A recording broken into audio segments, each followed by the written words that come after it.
Washington's voiced concern over Turkey's decision to buy a Russian-made air defense system, has even hinted at the possibility of sanctions against any of its NATO allies with similar ideas.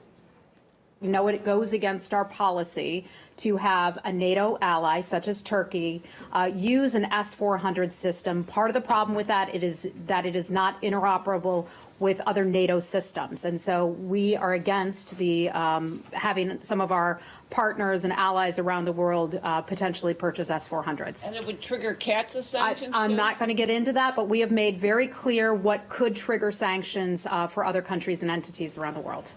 The Russian-made S-400 missile system's capable of hitting multiple high-speed aerial targets within a range of 400 kilometers. Now, the deal signed by Turkey and Russia last year is worth $2.5 billion, and the first systems will be delivered next year. Ankaра's been looking to bolster its air defences since the US withdrew its Patriot missiles from the Syrian border region back in 2015. Meantime, Russia has long-time partners in the arms trade from all over the world, as the head of the state arms exporter explains. The S-400 is the most advanced missile defense system in the world. Countries are already lining up to purchase it. We have gained a firm foothold in the arms sales market of Arab countries. There is a traditional partnership with India and China. Our allies in the Collective Security Treaty Organization also work with our military industries on modernizing their armed forces. Former US diplomat Jim Jatras thinks Washington's angry over Ankara's purchase of the S-400 systems because it undermines US attempts to damage Russia.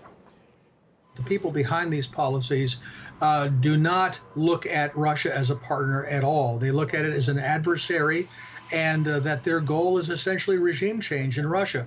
Buying Russian weapons is not bad because they're a competitor for business. They're bad because there is essentially a full-scale political warfare being carried on against the Russian Federation by the agencies of the American government. I don't know that this is necessarily what President Trump wants, but it's certainly what the Department of State, Department of Treasury, and other organs of the government want. And the purchase of Russian weapons is bad because Russia is bad. I think that not only with regard to arms purchases, but every other excuse we can think of, we will find ways to put new sanctions on Russia or countries and companies that deal with Russia.